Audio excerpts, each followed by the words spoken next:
नमस्कार साथियों, GS online में दृष्टि क्विक बुक में जनरल साइंस हम लोग पढ़ रहे थे। यांत्रिकी चैप्टर चल रहा था, तो अभी हम लोगों ने इसका एक पार्ट पढ़ा था। घर्षण बल के बारे में भी जाना और बल के अलग अलग जो नियम हैं, गति के नियम, उनको हमने देखा। आज हम लोग पढ़ेंगे गुरुत्वाकर्षण, और इसमें कई बहुत इम्पॉर्टेंट टॉपिक हैं। इनको हम लोग देखेंगे कि किस प्रकार से जो ग्रेविटी सेंटर है, सेंटर ऑफ ग्रेविटी कैसे काम करता है, न्यूटन्स लॉ ऑफ ग्रेविटेशन कैसा है, और ऐसे बहुत सारे लॉजिकल क्वेश्चन हैं जो सीधे क्वेश्चन ही पूछे जाते हैं।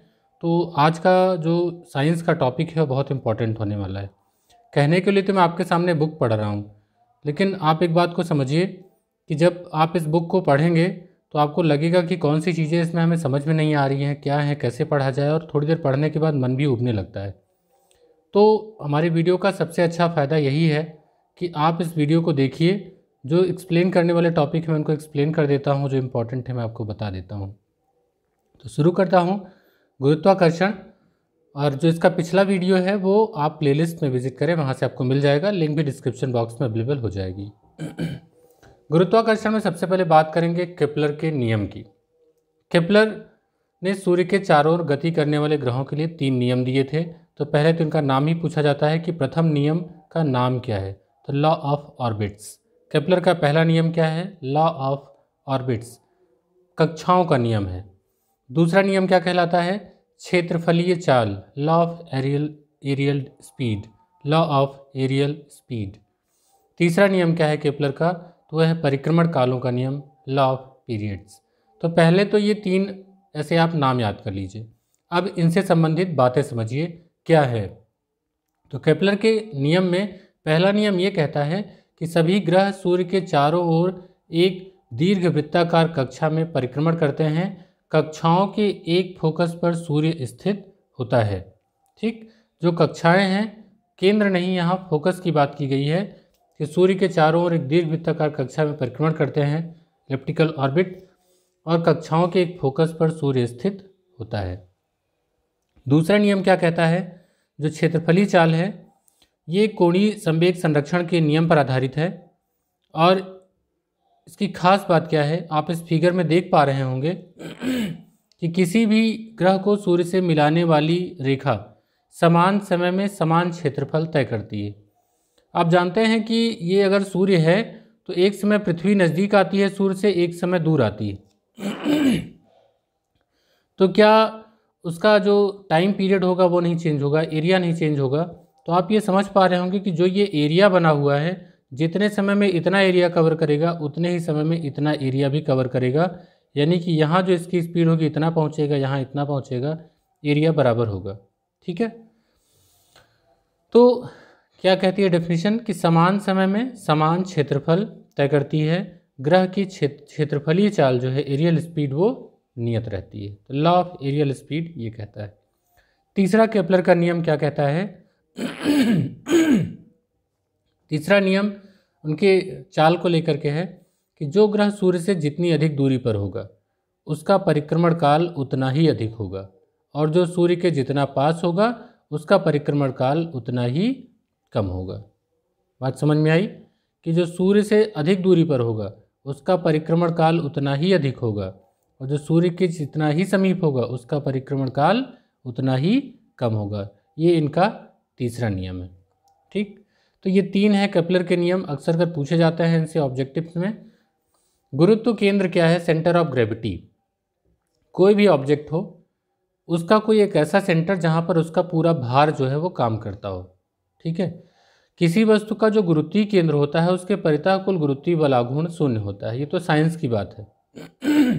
समझिए, जो कोई भी वस्तु तब तक स्थिर रहती है जब तक गुरुत्व केंद्र से जाने वाली ऊर्ध्वाधर रेखा उसके तल से होकर गुजरती है।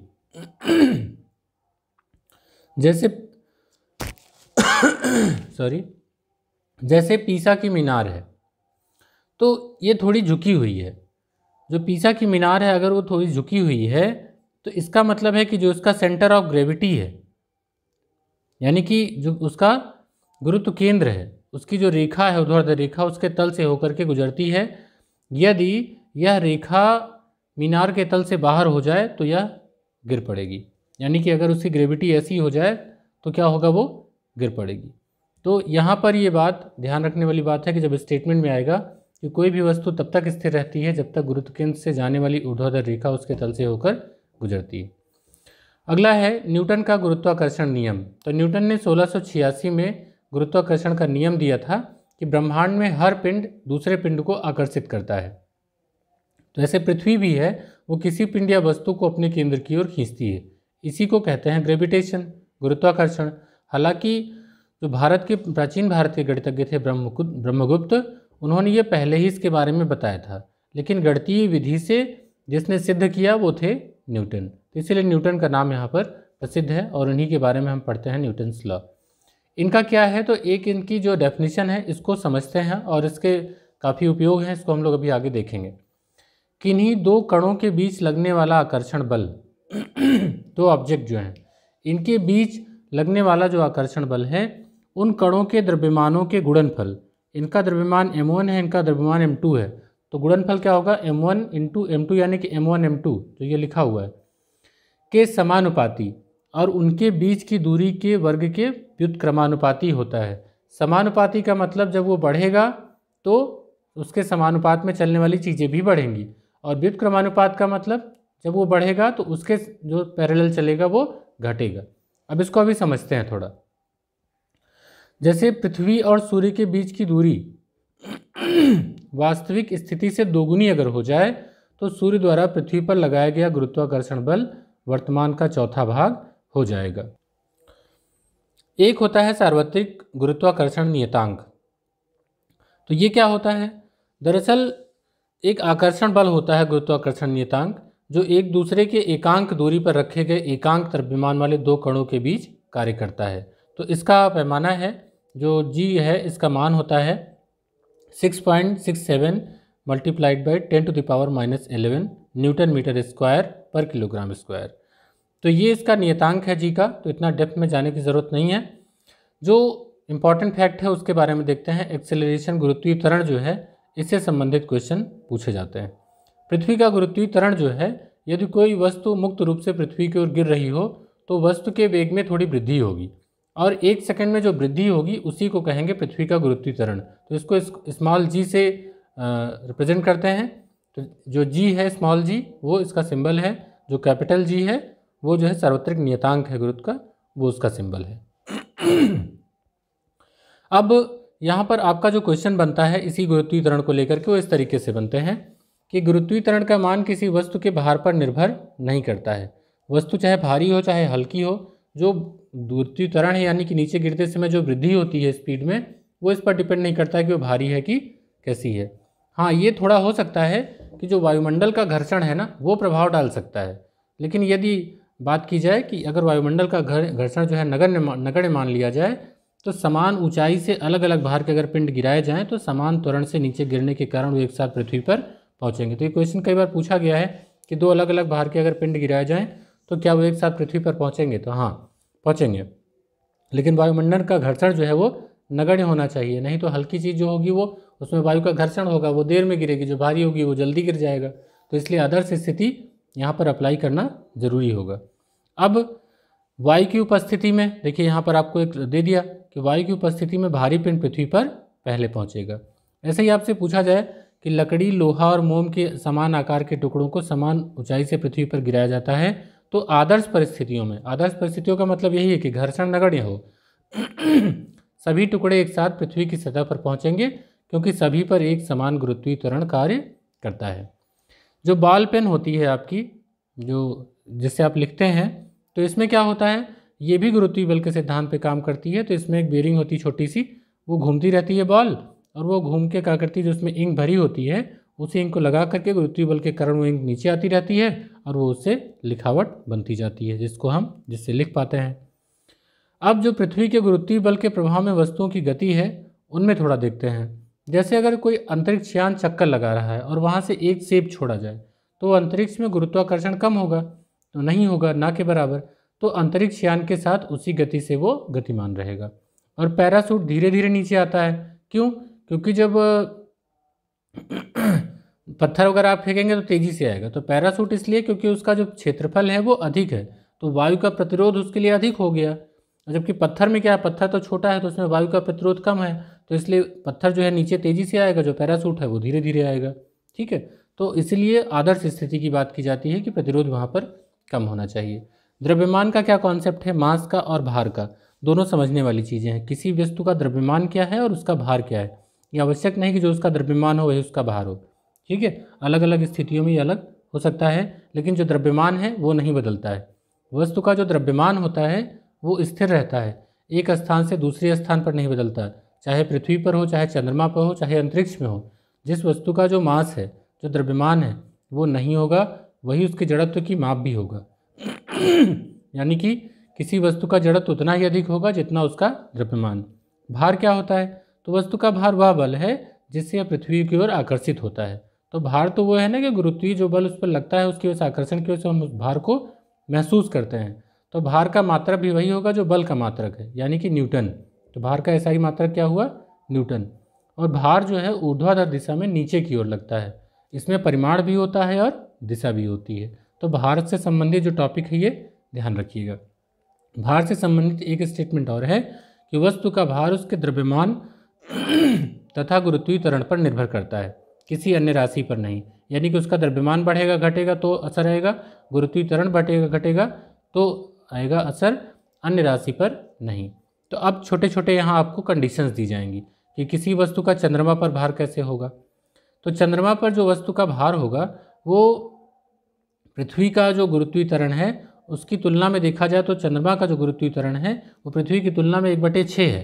तो इसीलिए उसका भार भी जो होगा वो चंद्रमा पर 1/6 होगा। तो जितना वजन यहाँ पर होगा उसका 1/6 चंद्रमा पर होगा। तो चंद्रमा का द्रव्यमान पृथ्वी से कम है, इस कारण चंद्रमा वस्तुओं पर कम आकर्षण बल लगा पाता है। और कितना होगा, तो मैंने आपको बता दिया कि 1/6 का अंतर आएगा। जो गुरुत्वीय त्वरण है उसमें अंतर कैसे आता है, किस किस जगह पे अंतर आता है, इसको लेके खूब क्वेश्चन पूछे गए हैं और ये मोस्ट इंपॉर्टेंट सेगमेंट भी है। इसको ध्यान से समझिएगा कि गुरुत्वीय त्वरण कहाँ पर अधिक होगा, कहाँ पर कम होगा। गुरुत्वीय त्वरण को समझ पा रहे होंगे कि जब वस्तु नीचे गिरती है तो प्रति सेकंड में जो उसकी गति में, वेग में वृद्धि होती है गति में, वही है गुरुत्वीय त्वरण। इसको हम किससे रिप्रेजेंट करते हैं, जी से। तो अब ये अलग अलग कंडीशंस में क्या इसमें आते हैं, ये यहाँ से कई आपको कंडीशंस दी जाएंगी। पहले तो जी का प्रमाणिक मान समझ लीजिए कि जो इसका स्टैंडर्ड वैल्यू होता है वो 9.8 मीटर पर सेकंड स्क्वायर होता है। यह मान जो है वो समुद्र तल तथा 45 डिग्री अक्षांश पर होता है। यानी कि इसका मतलब अक्षांश वगैरह बदलेगा तो ये बदलेगा, हाँ बिल्कुल बदलेगा। तो इसके मान में परिवर्तन होते रहते हैं, किन किन कंडीशंस में होंगे। तो जी का मान जो होता है वो भूमध्य रेखा पर सबसे कम होता है, ये बात एकदम गांठ बांध के रख लीजिए। और ध्रुवों पर सबसे अधिक होता है। जी का मान भूमध्य रेखा पर सबसे कम तथा ध्रुवों पर सबसे अधिक होता है। अब ये बता तो दिया, आप समझेंगे कैसे। इसके दो कारण हो सकते हैं। एक है पृथ्वी की आकृति, जो शेप है अर्थ का। तो पृथ्वी एक तो पूरी तरीके से गोल नहीं है, तो क्या होगा, ध्रुवों पर कुछ चपटी है। और भूमध्य रेखा पर पृथ्वी की त्रिज्या ध्रुवों से लगभग 21 किलोमीटर अधिक है। यानी कि अगर दोनों त्रिज्या देख लें, अगर पृथ्वी की त्रिज्या देख लें तो ये वाली त्रिज्या ज़्यादा होगी, ये वाली त्रिज्या कम होगी, है ना। तो यहाँ पर आपके पोल हैं, ये पी है और ये इक्वेटर है, भूमध्य रेखा है। तो कौन सी त्रिज्या ज़्यादा होगी, ये वाली ज़्यादा होगी ना। तो वही कह रहा है लगभग 21 किलोमीटर ये जो है, जो भूमध्य रेखा वाली है वो ज़्यादा है। तो क्या कहता है डेफिनेशन कि जी जो पृथ्वी की त्रिज्या के वर्ग के व्युत्क्रमानुपाती होता है। यानी कि मतलब सीधी सीधी बात है कि पृथ्वी की त्रिज्या का मान जैसे जैसे कम होगा वैसे वैसे भूमध्य रेखा से ध्रुवों की जाने पर गुरुत्वीय त्वरण का मान बढ़ता जाता है। तो यानी कि त्रिज्या का मान घटेगा तो जी का मान जो है वो बढ़ेगा। तो उल्टा व्युत्क्रमानुपाती का मतलब मैंने कहा था ना कि जो पैरेलल चीज़ें चल रही हैं वो व्युत्क्रम हो जाएंगी, उल्टी हो जाएंगी। तो भूमध्य रेखा पर इसीलिए सबसे कम होगा क्योंकि वहाँ त्रिज्या का मान ज़्यादा है। और त्रिज्या का मान कहाँ कम हो रहा है, ध्रुव पर, तो वहाँ पर जी का मान अधिक होगा। तो मुझे लगता है कि आपको समझ में आई होगी ये बात। अगर नहीं समझ में आए तो एक बार और सुनिएगा। यहाँ पर भूमध्य रेखा और ध्रुवों पर अलग से उसी बात को हाईलाइट किया गया है कि भूमध्य रेखा पर जी का मान न्यूनतम होता है। और कारण मैंने आपको बता दिया, क्योंकि वहाँ पर उसकी त्रिज्या थोड़ी ज़्यादा है। अब आपको पता है ना कि उसका जो आकार है पूरी तरीके से गोला नहीं, जियोइड शेप है ना। तो इसलिए ऐसे अगर मैं बना दूँ तो ये वाला भाग ज़्यादा है, तो यहाँ पर आपका जी का मान क्या हो जाएगा, कम होगा। यहाँ का मान ये कम है तो जी का मान ये अधिक हो जाएगा। उल्टा कर दीजिएगा तो नहीं भूलेगा। व्युत्क्रम अनुपात है ना, बहुत दिमाग में मत फंसाइए, समझ लिए। व्युत्क्रमानुपाती है तो जहाँ आपकी त्रिज्या ज़्यादा वहाँ उसको कम कर दीजिए, जहाँ त्रिज्या कम है वहाँ उसको अधिक कर दीजिए, तो आपका गलत नहीं होगा। और ये पूछा जाता है, खूब पूछा जाता है। अब आपको अलग अलग कंडीशन देगा, ठीक है, कि जी का मान कब कब बदलता है। ये बहुत इंपॉर्टेंट है।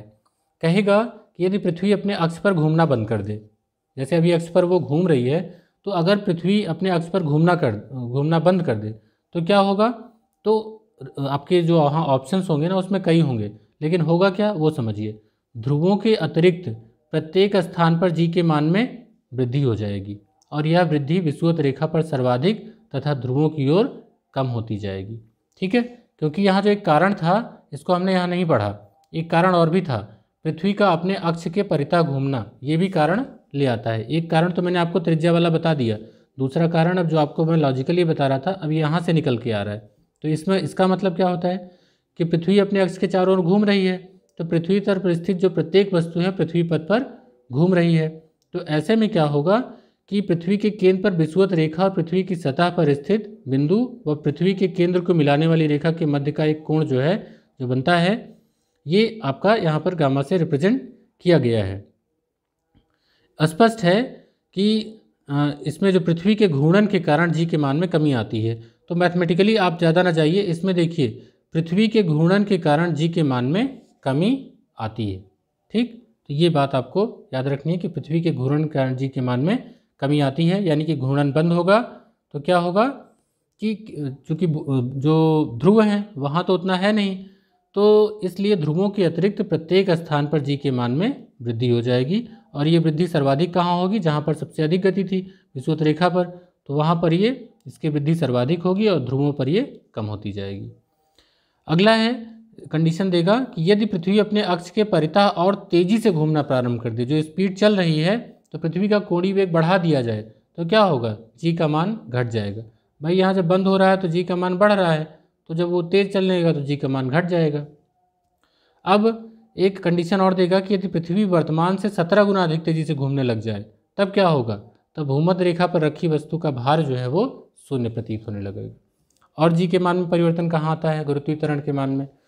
तो देखिए जब पृथ्वी तल से ऊपर जाएंगे तो भी परिवर्तित होगा, पृथ्वी तल से नीचे जाएंगे तो भी परिवर्तित होगा, और दोनों कंडीशन में होगा क्या, घटेगा, घटता है। देखिए पृथ्वी तल से ऊपर जाने पे क्या होगा, यदि पृथ्वी की त्रिज्या ऊंचाई जो पृथ्वी की त्रिज्या के बराबर है लगभग 64 किलोमीटर की ऊंचाई पर स्थित किसी पिंड के लिए जी का मान पृथ्वी तल पर जी के मान का 1/4 होगा। ठीक, यानी कि अगर इस ऊंचाई पर चले जाएं तो पृथ्वी के तल पर जो जी का मान होगा उसका 1/4 हो जाएगा। इसी तरीके से पृथ्वी तल के नीचे अगर जाएंगे तो विशेष परिस्थितियों में गुरुत्वीय बल जो है या गुरुत्वीय त्वरण वो शून्य महसूस होने लगेगा। जैसे गुरुत्वाकर्षण के अधीन मुक्त रूप से गिरने पर लिफ्ट की डोरी टूट जाने पर गिरती हुई लिफ्ट में उसमें वस्तु का भार शून्य महसूस होगा, अर्थात वस्तु भारहीनता की अवस्था में होगी। ठीक है, तो गुरुत्वीय त्वरण का मान जो है वो पृथ्वी तल के नीचे जाने पर वो घटता है। ठीक, अब लिफ्ट को लेके भी कई क्वेश्चन आते हैं, लिफ्ट में किसी वस्तु का आभासी भार कैसे होता है। तो भार तो सीधी सीधी बात है कि भार का अनुभव हम करते हैं वो प्रतिक्रिया बल होता है जो हमारे ऊपर आरोपित होता है। तो लिफ्ट किस स्थिति में होगा, अगर लिफ्ट जो है ऊपर की ओर जा रही हो, यानी कह रहा है कि यदि लिफ्ट ए जो है त्वरण से ऊपर की ओर जाती है तो किसी वस्तु का आभासी भार अपने वास्तविक भार से अधिक लगने लगेगा। सिंपल लैंग्वेज में कहें कि आपका अपना जो वजन है वो आपको अधिक महसूस होगा। ठीक है, और अगर लिफ्ट जो है किसी त्वरण से नीचे की ओर आती है तो वस्तु का आभासी भार अपने वास्तविक भार से कम प्रतीत होगा। और यदि एक समान वेग हो, त्वरण शून्य हो, ये त्वरण क्या होता है, जैसे आप बाइक चला रहे हो ना, एक स्पीड में चले जा रहे हो और उसमें आप क्या कर दो, एक्सीलेटर को थोड़ा सा आगे बढ़ा दो, तो आपने उसके वेग में क्या किया, एक्सीलरेट किया, परिवर्तन लाया, तो वही हो गया त्वरण। तो अभी त्वरण उसमें क्या है कि आप त्वरण को शून्य कर दीजिए, यानी कि एक समान वेग हो जाए, तो क्या होगा कि वस्तु को अपना आभासी भार अपने वास्तविक भार के समान लगेगा, उसको कोई अंतर नहीं लगेगा। लेकिन अभी अचानक से बड़ी तेज़ी से लिफ्ट गिरने लगे तो क्या होगा, त्वरण आ गया ना, तो त्वरण आपके उसमें परिवर्तन ले आ देगा। तो ऊपर जाएगी तो भार अधिक लगेगा, नीचे जाएगी तो भार कम प्रतीत होगा। यदि लिफ्ट की डोरी टूट जाए और मुक्त त्वरण से गति फ्री फॉल करने लगे तब क्या होगा, उसका आभासी भार जो है वो शून्य प्रतीत होने लगेगा, क्योंकि प्रतिक्रिया बल भी शून्य हो जाएगा। अब समझिए कि यदि नीचे उतरते समय लिफ्ट जी से अधिक त्वरण गति करने लगे, जो पृथ्वी है उससे अधिक अगर गति करने लगे तो जो आभासी बल है ऊपर की ओर लगेगा और जो व्यक्ति बैठा होगा उसमें वो लिफ्ट की छत पर जाकर लगेगा। तो ये छोटे छोटे लॉजिकल क्वेश्चन हैं जो कि आपको यहाँ पर बुक में दिए गए हैं, इनको समझने की कोशिश करिएगा, यहाँ से क्वेश्चन बनाए जाते हैं। अब थोड़ा मोशन ऑफ सैटेलाइट्स देखते हैं, उपग्रहों की गति। तो पहले उपग्रहों के बारे में थोड़ा जानेंगे। भू उपग्रह, तो जैसे कि प्राकृतिक उपग्रह हैं वैसे ही आपके कृत्रिम उपग्रह भी हैं। वो भी पृथ्वी पर नीचे नहीं गिरते, क्योंकि पृथ्वी का जो आकर्षण बल होता है वो किसी भी जो आपके कृत्रिम उपग्रह हैं उनकी गति के लिए आवश्यक त्वरण प्रदान करता है। तो दो प्रकार के बल इन पर काम करते हैं, एक होता है केंद्रीय बल या गुरुत्वाकर्षण बल, और दूसरा होता है प्रक्षोभ बल। तो इसके अंतर्गत जो प्रक्षोभ में आता है उसमें वायुमंडलीय कर्षण, पृथ्वी की गोलाई में त्रुटि, चंद्र और सूर्य के गुरुत्वाकर्षण, खिंचाव, सौर विकिरण, दाब, कई चीज़ें आती हैं। अब दो आते हैं, एक आता है भूतुल्यकालिक उपग्रह और एक आता है जियो स्टेशनरी है और एक जियो सिंक्रोनस है, यानी कि एक भू स्थिर है और एक भूतुल्यकालिक है। तो देखते हैं इनके बारे में थोड़ा समझते हैं। इनसे डिफरेंस भी पूछा जाता है, समझने की कोशिश करते हैं।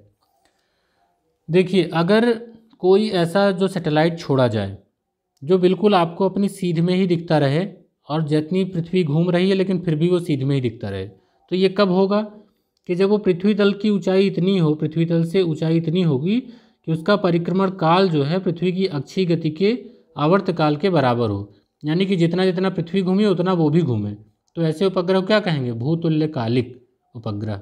भूमि की तुलना जो समान है उसी काल में चलने वाला उपग्रह भूतुल्यकालिक।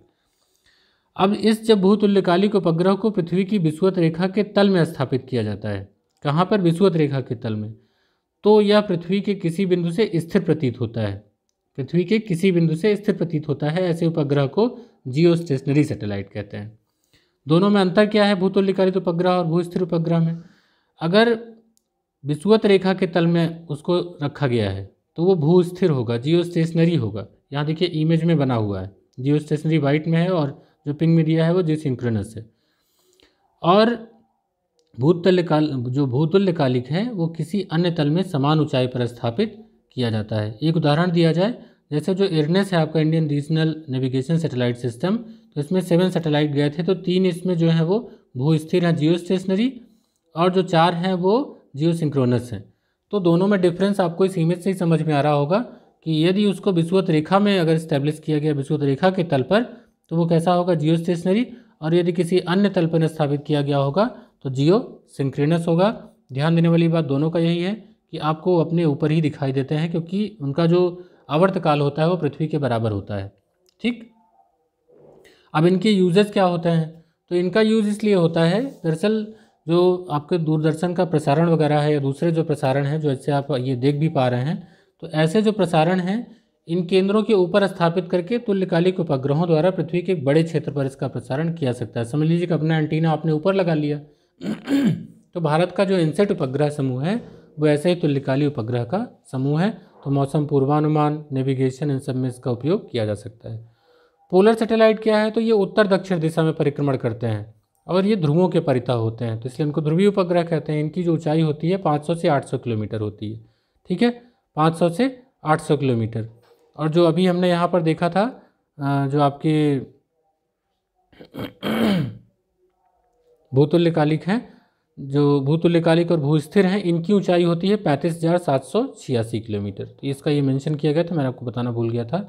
तो इसकी ऊंचाई देखिए ज़्यादा है, लगभग 35,786 किलोमीटर है।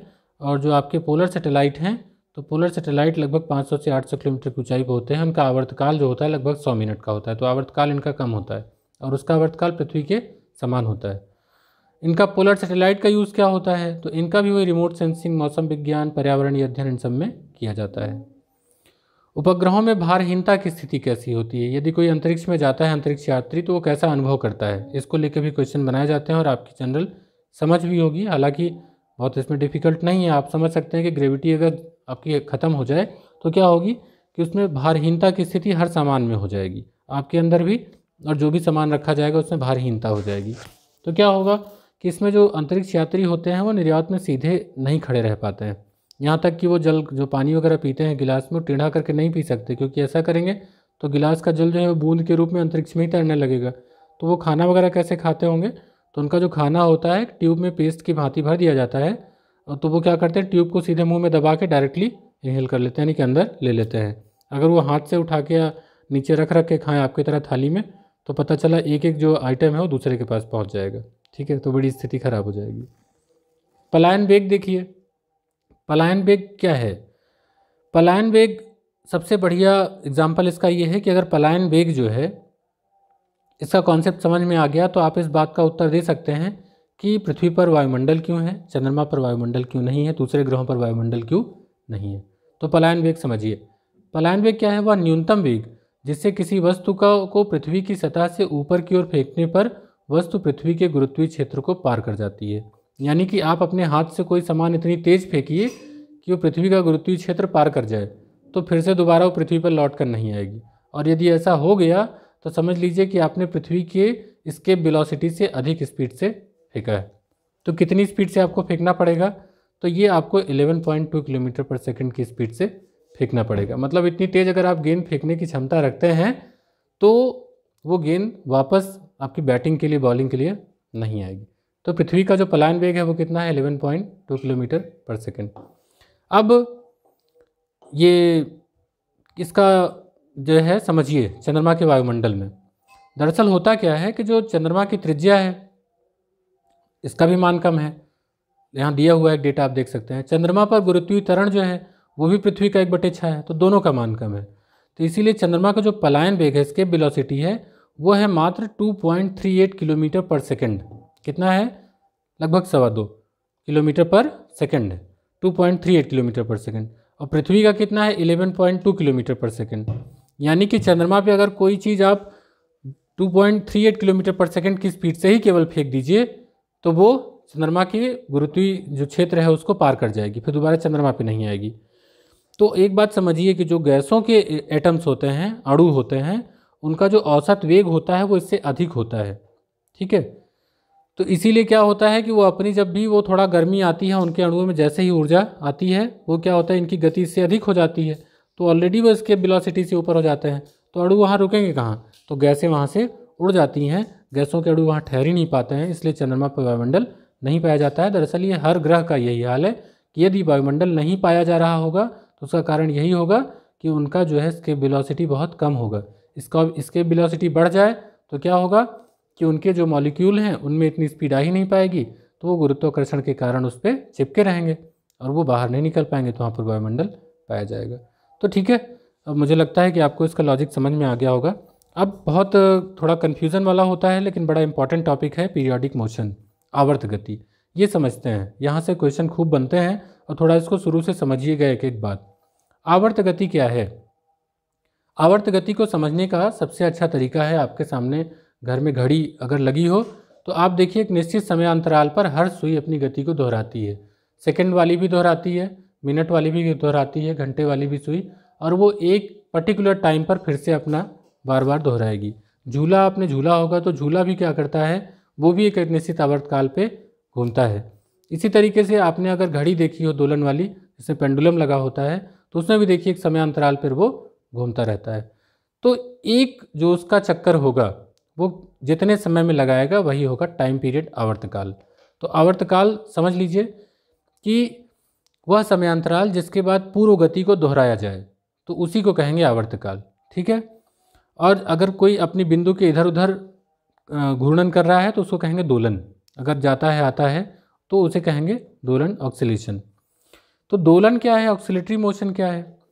दोलन में क्या होता है, कोई पिंड निश्चित पथ पर अपनी मध्यमान स्थिति से इधर उधर गति करे। जैसे आपका झूला है, या आप एक धागे से कोई पत्थर बांध लीजिए और उसको लटकाइए, तो क्या होगा, अपनी साम्यावस्था की स्थिति में वो लटका रहेगा। और एक हाथ से उसको खींच करके छोड़ दीजिए झूले की तरह, तो क्या होगा, दूसरी तरफ वो पहुँच जाएगा और फिर वहाँ से अपनी वेग भरेगा तो फिर से साम्यावस्था की दूसरी तरफ चला जाएगा। इसको लेकर ना खूब क्वेश्चन बनते हैं। इसमें दिया है चरम बिंदु, ये है मध्यमान बिंदु। अब ये क्या है सरल आवर्त गति? सरल आवर्त गति तो मैंने आपको बता दिया कि जो अलग अलग माध्यम से आपने देखा कि घड़ी वगैरह में सभी अपना एक आवर्त गति, आवर्तकाल के साथ बार बार दोहरा रही हैं। अब इसमें अलग अलग बनता है कि सरल आवर्त गति में चरम बिंदु पर त्वरण कैसा होगा, वेग कैसा होगा, प्रत्यानयन बल कैसा होगा, गतिज ऊर्जा कैसी होगी, स्थिर ऊर्जा कैसी होगी। तो बड़ा थोड़ा कन्फ्यूज़न है ना, आपका पूरा टेबल दिया गया है, लेकिन इसको समझने की बात है। इसको मैं अभी आपको समझाता हूँ, यही टेबल यहीं रोकिए, थोड़ा आगे पढ़िए, उसके बाद जब मैं आऊँगा तो इसी टॉपिक पर आऊँगा, तब फिर मैं आपको इसी स्लाइड पर लेकर के आऊँगा। ठीक है, तो अभी इसको थोड़ा सा वेट करिए, आगे देखते हैं इसके बारे में। क्योंकि कुछ आगे चीज़ें आपको जुड़ी मिलेंगी तो आपको अच्छे से याद आएगा। एक बात दोलन में समझिए। दोलन का मतलब क्या है कि आपने अपना धागे से कोई वस्तु को लटका लिया है। एक छोटा सा अगर मैं फिगर यहाँ पर ड्रॉ कर दूँ तो आप समझ पाएंगे कि आपने क्या किया है, इसको एक पेंडुलम को यहाँ पर लटका रखा है। अब ये आपकी साम्यावस्था है। इसको क्या करेंगे, चरम बिंदु तक लेके जाएंगे। अगर आपने इसको खींचा यहाँ तक तो ये यहाँ तक आ जाएगा, यानी कि इसकी जो स्थिति होगी यहाँ तक पहुँच जाएगी। और जब ये यहाँ से छूटेगा तो इसकी दिशा जो है यहाँ होगी और ये पहुँच जाएगा यहाँ तक। तो ये इसका यहाँ से जाना आना क्या कहलाएगा, जितने समय में होगा ये आवर्तकाल होगा। और जो इसमें आपको पूछा था अभी कि ये साम्य जो मध्यमान बिंदु है, तो मध्यमान बिंदु ये हुआ और चरम बिंदु जो है कौन सा हुआ, तो ये वाला हुआ। इन स्थितियों पर पूछा जा रहा है आपसे त्वरण कहाँ पर ज़्यादा होगा, वेग कहाँ पर ज़्यादा होगा, प्रत्यानयन बल कहाँ ज़्यादा होगा, स्थितिज ऊर्जा कहाँ ज़्यादा होगी, गतिज ऊर्जा कहाँ ज़्यादा होगी। तो ये दोनों में पूछा जाएगा, तो इसलिए इसको एक लॉजिक के तरीके से आपको समझना होगा। तो पहले तो इसको दोलन का तरीका समझिए। वही यहाँ समझाने की कोशिश कर रहा है कि जब कोई अपनी साम्यावस्था से विस्थापित होकर के कोई वस्तु मुक्त रूप से दोलन करती है तो ये प्राकृतिक आवृत्ति होती है। इसी को कहते हैं मुक्त दोलन, यानी कि वो अपने आप चलता रहता है। इस पर कोई अगर बाहरी प्रभाव डाला जाता है तब वो रुकता है, अदरवाइज वो चलता रहेगा। अब लेकिन चूँकि दोलन की जो स्थिति होती है वो ये होती है कि कुछ समय तक चलेगा, और जो जैसे झूला है आप इसको अगर चला के छोड़ दें तो कुछ समय बाद फिर से वो अपनी जगह जाके झूला रुक जाएगा। इसका मतलब आपको कंटिन्यूअस एक बार बल देना पड़ेगा, आपको जोर लगाना पड़ेगा कि झूले को झुलाना पड़ेगा, तभी वो झूला लगातार दोलन की अवस्था में रहेगा। तो आपने क्या किया, बाह्य बल लगाया, बाह्य बल लग गया तो क्या हो गया, प्रणोदित दोलन हो गया, प्रणोदित दोलन हो गया। तो दो वर्ड मिल गए, एक मुक्त दोलन था जो अपने आप चल रहा था, एक था कि जो रुकने लगे तो उसको आप बीच बीच में क्या करें, बल देते रहें। अब एक बात और समझिए, लगातार बल तो देते नहीं हैं, क्या करते हैं कि आवर्ती बल आप देते हैं ना, क्योंकि बीच में एक झटका देते हैं फिर रुक जाते हैं, फिर झटका देते हैं फिर रुक जाते हैं। तो जब उसकी प्राकृतिक आवृत्ति जो घूमने का क्रम है जो लगातार चलता है वो कहलाने लगती है परिचालित आवृत्ति। इतना डिफिकल्ट आपको जो शब्द हैं इनको पढ़ने की आवश्यकता क्यों पड़ रही है। एक एग्जाम्पल मैं आपको देता हूँ, थोड़ा उससे आप समझ पाएंगे। देखिए, अगर कोई पुल है, पहाड़ी क्षेत्र में पुल है और वहाँ पर सैनिकों की टुकड़ी जा रही है कदम ताल करते हुए, तो कदम ताल करते हुए चलेगी अगर उस पुल पर, तो क्या होगा, एक साथ कदम अगर उनके चलेंगे तो यानी कि वो उसका जो आवृत्ति है, जो परिचालक आवृत्ति बन गई है, वो लगातार फोर्स कर रहे हैं और एक साथ फोर्स कर रहे हैं। तो पृथ्वी जो पुल है उसका भी कंपन होगा। अगर उसके वो बराबर कंपन हो गया तो क्या होगा कि ऐसे में आवृत्ति अगर बराबर हो गई तो पुल का जो कंपन का आयाम है वो ऊपर नीचे और ज़्यादा बढ़ जाएगा। जो हम सामान्य देखते हैं कि वो पुल क्या होगा, और तेज़ी से हिलने लगेगा। तो इसी को कह रहे हैं कंपन का आयाम, यानी कि वो और तेज़ हिलने लगेगा और पुल टूट सकता है। इसीलिए सैनिकों की टुकड़ी को कदम ताल मिलाए बिना ही पुल को पार करना पड़ता है। इसी तरीके से आप अगर रेडियो भी देखें तो रेडियो भी अनुनाद के सिद्धांत पर काम करता है। ये अनुनाद क्या होता है, एक वर्ड यहाँ समझिए। तो जब परिचालित आवृत्ति, जिसको मैंने कहा ना कि एक लगातार अंतराल पर बल देने के बाद जब वो आंदोलन जो दोलन है वो करने लगता है, तो जब परिचालित आवृत्ति दोलक की प्राकृतिक आवृत्ति के बराबर हो जाती है तो दोलन का आयाम अधिकतम हो जाता है। इस घटना को अनुनाद कहते हैं। इसी पर काम करता है आपका रेडियो। रेडियो में आप क्या करते हैं कि ट्यून करते हैं, अपना घुमाते हैं कि इतने मेगाहर्ट्ज़ पर आ रहा होगा। तो दरअसल वो करते क्या हैं, उसकी फिजिक्स क्या है, वो क्या है कि रेडियो सेट को ट्यून करने के लिए रेडियो की धारिता का मान तब तक बदला जाता है जब तक कि विद्युत की वह आवृत्ति न प्राप्त हो जाए। यानी कि आप फ्रीक्वेंसी प्राप्त कराने की कोशिश करते हैं, जो फ्रीक्वेंसी ऊपर से साउंड की आ रही है, ध्वनि संकेत की। तो जब यहाँ पर आप अपनी इलेक्ट्रिक फ्रीक्वेंसी को उस पर पहुँचा देंगे तो जो वहाँ से साउंड फ्रीक्वेंसी आ रही है वो दोनों जब मैच कर जाएगी तो आपका रेडियो ट्यून होने लगेगा। यानी कि रेडियो जो है वो अनुनाद के सिद्धांत पर कार्य करता है। तो कुछ दोलन से संबंधित कुछ बातें हैं जो यहाँ पर आपको बताई गई। अब हम लोग बात करेंगे लोलक या पेंडुलम की। इसको लेकर क्वेश्चन खूब पूछा जाता है और आज के टॉपिक का यही लास्ट भी है। इसके बाद हम लोग जो अगला पार्ट होगा वो अगले वीडियो में पढ़ेंगे। लोलक या पेंडुलम देखिए, लोलक क्या है, धागा बांधिए, धागे से एक लटका दीजिए, कोई भी पत्थर है, कोई टुकड़ा है, कोई सामान है छोटा सा, तो आपका ही क्या हो गया, लोलक। घड़ियाँ भी होती हैं, उनमें आप देखे होंगे लोलक लगा रहता है और ऐसे ऐसे टिक टिक टिक टिक चलता रहता है। तो ये इसको कहते हैं पेंडुलम। इसका जो वेट होगा ना, मास होगा, वेट तो अलग होगा, वहाँ की ग्रेविटी डिपेंड करती है। इसका एक मास होगा ना, तो m द्रव्यमान की गोली नगण्य द्रव्यमान के धागे से बंधी हुई किसी धुरी के परितः सरल आवर्त गति करती है, तो इसे लोलक कहा जाता है। अब चूंकि जब ये एक चक्कर काटेगी, एक पूरा आवर्त करेगी, तो इसको कहेंगे, जितने समय में करेगी उसको कहेंगे आवर्तकाल। जो इसका आवर्तकाल होता है वो किन चीज़ों पर निर्भर करेगा, यही डिपेंड करता है कई क्वेश्चन। तो लोलक का आवर्तकाल जो होता है उसकी लंबाई, यानी कि आपकी रस्सी कितनी लंबी है, लंबाई, और उस समय गुरुत्वीय त्वरण कितना है, इस पर निर्भर करेगा। ठीक है, इसमें उसका द्रव्यमान कितना है, इस पर कोई भी इसका उससे संबंध नहीं होता है। यदि दो चीज़ें बदली, आपने इसकी यदि लंबाई बदल दी या फिर उसका गुरुत्वीय त्वरण बदल दिया, तो क्या होगा, जैसे गुरुत्वीय त्वरण बदलेगा आवर्तकाल बदल जाएगा, और जैसे उसकी लंबाई आप बढ़ाएंगे या घटाएंगे तो भी उसका आवर्तकाल बदल जाएगा। अब इसको समझेंगे कैसे, तो खूब उदाहरण है इसको लेकर के। जैसे सबसे अच्छा तरीका है आपको समझने का, जो घड़ियां हैं, आप पेंडुलम घड़ियां जिनमें लगा होता है लोलक, तो इनका आवर्तकाल जो होता है वो गर्मियों में बढ़ जाता है। क्यों? क्योंकि गर्मियों में उनकी जो लंबाई है ना वो बढ़ती है और सर्दियों में सिकुड़ती है, जो उसमें लटका होता है, तो इसीलिए उसका आवर्तकाल गर्मियों में बढ़ जाएगा।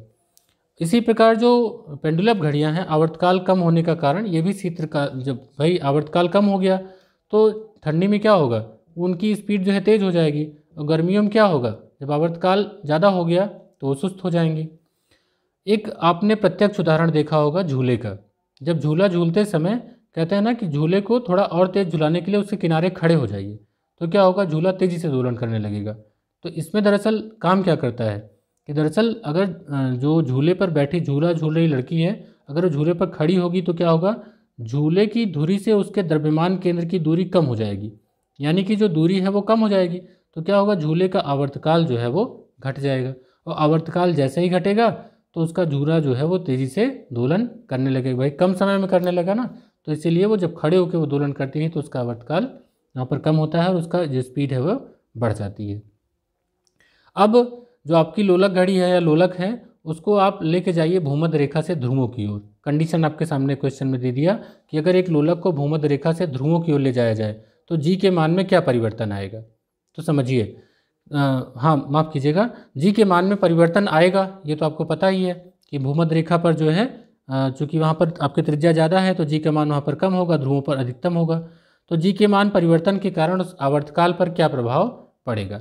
तो देखिए, आवर्तकाल जो है भूमध्य रेखा पर अधिकतम होगा और ध्रुवों पर न्यूनतम होगा। ये इंपॉर्टेंट है, क्वेश्चन रिपीट कर देता हूँ। अगर एक लोलक को भूमध्य रेखा से ध्रुवों की ओर ले जाया जाए तो जी के मान में परिवर्तन के कारण उसका आवर्तकाल भूमध्य रेखा पर अधिकतम होगा और ध्रुवों पर न्यूनतम होगा। अब मैं समझाता हूँ आपको, जो आपकी ये टेबल दी गई थी, दरअसल यही बात यहाँ लिखी गई है जो यहाँ बात कही गई है। तो इसको समझिए कि सरल आवर्त गति करने वाला लोलक जब अपनी मध्यमान स्थिति से गुजरता है, तो इसको एक एग्जाम बना लीजिए ऐसे। आपका लोलक ये टंगा हुआ है, ये है मध्यमान स्थिति, यानी कि यहाँ पर वो बिल्कुल सेंटर पॉइंट पर है। तो जब वो दोलन करता है तो एक बार उसकी गति ऐसे जाती है, एक बार ऐसे जाती है, तो इधर इधर ऐसे ऐसे ये घूमता रहता है। तो एक समय आएगा अपने घूमने के चक्कर में दो बार वो अपनी साम्यावस्था पर आएगा, यानी कि मध्यमान स्थिति पर आएगा बीच में। तो जब वो मध्यमान स्थिति पर आएगा ना, तो देखिए उस पर कोई भी बल कार्य नहीं करता है, उसका त्वरण भी वहाँ शून्य होता है, वेग अधिकतम होता है, गतिज ऊर्जा अधिकतम होती है, स्थितिज ऊर्जा शून्य होती है। इसको ऐसे समझिए, आपका ये लोलक टंगा हुआ था, आपने लोलक को हाथ से पकड़ा और यहाँ तक खींचा, तो ये इसका क्या हो गया, चरम स्थिति हो गई। अब इस साइड का इससे अधिक वो नहीं जाएगा। जब चरम स्थिति हो गई तो अब उसके अंदर क्या होगा, उसके अंदर त्वरण खूब भर गया है, यानी कि अब वो बड़ी स्पीड में, जैसे आपने झूले को खींचा है ना, अब वो बड़ी स्पीड में इतना तेज जाएगा कि मध्यमान बिंदु से वो आगे पहुंच जाता है। जितना इधर खींचे हैं लगभग उतना उधर भी लेके चला जाएगा। तो त्वरण क्या हो गया आपका, अधिकतम हो गया। यानी कि जब चरम बिंदु चाहे यहाँ का हो, यहाँ पहुँचेगा तो जब यहाँ से लौटेगा तो फिर भी लेके आपको इधर चला जाएगा। तो चरम बिंदु पे त्वरण क्या होगा, एक्सीलरेशन सर्वाधिक होगा, और उस पर जो बल लग रहा होगा वो भी अधिकतम होगा, क्योंकि यहाँ देखिए इस पर यहाँ से इतना तेज बल लगता है कि आपको दूसरे साइड में पहुँचा देता है। अब यहाँ पर गतिज ऊर्जा जो होगी वो शून्य होगी। ये बात ध्यान देने वाली बात है, क्योंकि यहाँ कर आके वो रुक गया है ना, तो गतिज ऊर्जा उसकी शून्य हो गई। और गतिज ऊर्जा अगर शून्य हो गई है तो वेग जो है वो कम होगा, वेग भी यहाँ पर कम है। अब यहाँ से जब वो चलेगा तो अपनी बड़ी तीव्र गति के साथ चलेगा, तो मध्यमान बिंदु पर क्या होगा, वेग अधिकतम होगा। उसके बाद तो दोनों स्थितियां मैं आपको साथ साथ समझा रहा, चरम पे यहाँ पर और मध्यमान पे। तो मध्यमान पे क्या हो गया, वेग अधिक हो गया। जहाँ वेग अधिक होगा वहाँ पर गतिज ऊर्जा अधिक होगी, तो गतिज ऊर्जा भी आपकी अधिकतम हो गई। ठीक है, अब यहाँ पर क्या होगा, उसका त्वरण शून्य होगा। त्वरण अगर शून्य होगा तो उस पर कोई बल काम नहीं कर रहा होगा, उसका भी यहाँ पर शून्य होगा। और जहाँ पर गतिज ऊर्जा अधिकतम होगी तो वहाँ पर स्थितिज ऊर्जा शून्य होगी। ऐसी स्थितियाँ होती हैं। तो इसीलिए आपको यहाँ पर एक दिया गया है, इसको थोड़ा सा आप और डिटेल में पढ़िएगा फिगर को लेकर के, कि चरम बिंदु पर, यानी कि जो सबसे इधर वाले जो ये वाले क्षेत्र हैं ये चरम बिंदु हैं। चरम बिंदु पर त्वरण क्या होगा, अधिकतम होगा। वेग क्या होगा, शून्य होगा। प्रत्यानयन बल जो काम कर रहा है, त्वरण का कारण जो होता है, जो उल्टा फोर्स लगाता है, ठीक है।